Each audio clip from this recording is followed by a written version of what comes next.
بسم اللہ الرحمن الرحیم۔ اللہم صلی علی سیدنا و مولانا محمد النبی الامی وآلہ وصحابہ بارک وسلم صلاۃ و سلام علیک یا رسول اللہ صلی اللہ علیہ وسلم۔ آخری آرام گاہ کی تجویز۔ میں سید نعیم الدین، یہ ہے میرا چینل سدا بہار باتیں۔ اس میں غوث بنگالہ سرکار کی سوانح حیات پارٹ بائی پارٹ ڈال رہا ہوں۔ آخری آرام گاہ کی تجویز پر غیبی مدد۔ قبر کی تجویز پر آپس میں کافی دیر تک تو میں ہی ہوتی رہی۔ ہر خاندان کی یہ دلی خواہش تھی کہ ہمارے حلقہ قبر میں حضرت کی آرام گاہ ہو۔ باتیں اتنی بڑھ گئیں کہ ایک دوسرے کے ساتھ دست گریباں کی نوبت قریب تر ہو گئی۔ عین اسی وقت عام شاہراہ سے چند جوگی بیراگی کی شکل کے لوگ گزر رہے تھے۔ انہوں نے لوگوں کا یہ بے پناہ ہجوم دیکھا اور ہنگامہ کی صورت نظر آئی تو وہ سب ٹھہر گئے اور مجمع کے قریب جا کر لوگوں سے دریافت کیا کہ آپ لوگوں کس معاملے میں الجھ رہے ہیں۔ چند دانشمند لوگوں نے جوگیوں کو صورتحال سے آگاہ کیا تو ایک جوگی جو غالباً سردار تھا لوگوں سے پوچھا کہ یہ بتائیے کہ ان کا کوئی اپنا بلکہ وارث یا رشتے مند ہے یا انہوں نے کوئی جائیداد چھوڑی ہے؟ تو لوگوں نے بتایا کہ ان کا کوئی وارث یہاں موجود نہیں اور نہ نقد و جنس انہوں نے چھوڑا ہے، بلکہ مکان کا کرایہ تقریباً 40 روپیہ ان پر باقی ہے۔ بیراگیوں نے لوگوں سے مخاطب ہو کر کہا کہ ان کے لیے عام قبرستان مناسب نہیں، ان کی قبر پر لاکھوں روپے کی عمارت بنے گی۔ آج قلعہ کی طرح بنا ہوا دیکھیے۔ یہ مردوں کی جھرمٹ میں یہاں سونے کے لیے نہیں آئے بلکہ زندوں کو جگانے کے لیے آئے ہیں۔ یہ کہہ کر جوگی چلتا بنا۔ لوگوں نے بھی رفع قضیہ کی صورت دیکھ کے جب تک علیحدہ کوئی زمین تجویز نہیں کی جائے گی آپس میں تنازع ختم نہیں ہوگا، لہٰذا لوگوں نے زمین مذکورہ کو دفن کے لیے فوراً ہی تجویز کر لیا اور اس میں غوث بنگالہ مستحاض ہے۔ عاشق کا جنازہ ہے، ذرا دھوم سے نکلے۔ سورج ڈھل چکا تھا، لوگوں کا بے پناہ مجمع ہو چکا تھا۔ آخری آرام گاہ کے لیے رونائی شریف کا انتخاب ہو چکا تھا۔ غسل کے لیے تیاری کیا گیا۔ میاں منیر اصغر خان اور سعادت خان کے میت میں حکیم امام بخش محمد بخش شعبان قریش نے غسل کے فرائض کو انجام دیا۔ عقد مل کر بندش 51 کی عدد پر تھی۔ غسل دینے والوں نے بہت کوشش کی لیکن انگلی جس بندش پر تھی اس سے علیحدہ نہیں ہوئی۔ جسم اطہر انتہائی نرم تھا۔ اللہم صلی علی سیدنا و مولانا محمد النبی الامی وآلہ وصحابہ بارک وسلم۔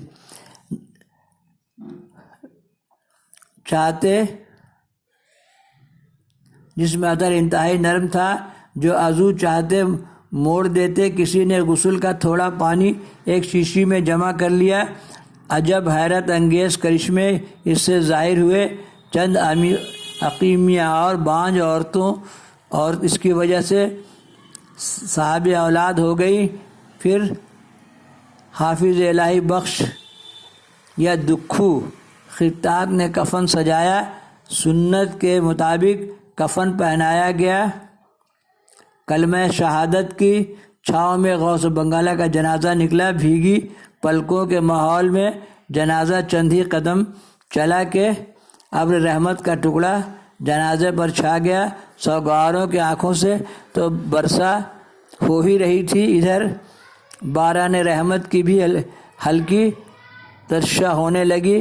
جب تک آخری منزل تک جنازہ نہیں پہنچ گیا ابر برابر جنازے پر محیط رہا۔ نماز جنازہ کے لیے سب بندش شروع ہوئی۔ رانی گنج میں اپنی نوعیت کا یہ پہلا جنازہ تھا جس میں نماز پڑھانے کی اجازت دینے والا کوئی صحیح وارث نہیں تھا۔ بے پناہ ہجوم میں میں جانے والے مسافروں میں کوئی خونی رشتہ دار رکھنے والا نہیں تھا۔ اس وقت چھوٹے حضور کی یاد سبوں کو آئی، اپنے سب کو جگر تھام کر رہ گئے، مگر اس وقت بھی مسکرا رہے تھے۔ جناب مولوی محمد امین صاحب آگے بڑھے اور انہوں نے نماز جنازہ پڑھائی۔ 4 بجے سہ پہر کو جز لطیف کو خاک کثیف کے سپرد کر دیا گیا۔ انا للہ و شیخ جی گویا راندے کے راندے رہے، ہاتھ سے جنت نہ گئی، رند کے رند رہے ہاتھ سے۔ چھوٹے حضور کی آمد اور قبر انور پر حاضری۔ اعلیٰ حضرت غوث بنگالہ کی تہذیب تقویم کے بعد منشی مبارک علی کی زبان چھوٹے حضور کے ٹیلی گرام کے مضمون کو سنا تو حکیم عبدالعزیز صاحب اپنے چند رفقا کے ساتھ افتادہ اسٹیشن پہنچے اور ڈاک ٹرین کے انتظار کرنے لگے۔ چند ہی منٹوں کے بعد ٹرین آئی اور اس کے ذریعے حسب پروگرام چھوٹے حضور پٹنہ سے تشریف لے آئے۔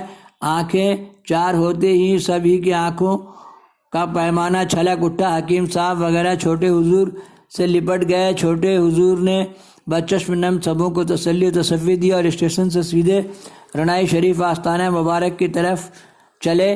غم سے نڈھال لڑکھڑاتے ہوئے قدم کے ساتھ باادب قبر انور پر آئے اور قدم بوسی ہوئے اور باران اشک کے درمیان فاتحہ پڑھی اور دیر تک سر جھکائے حاضر رہے۔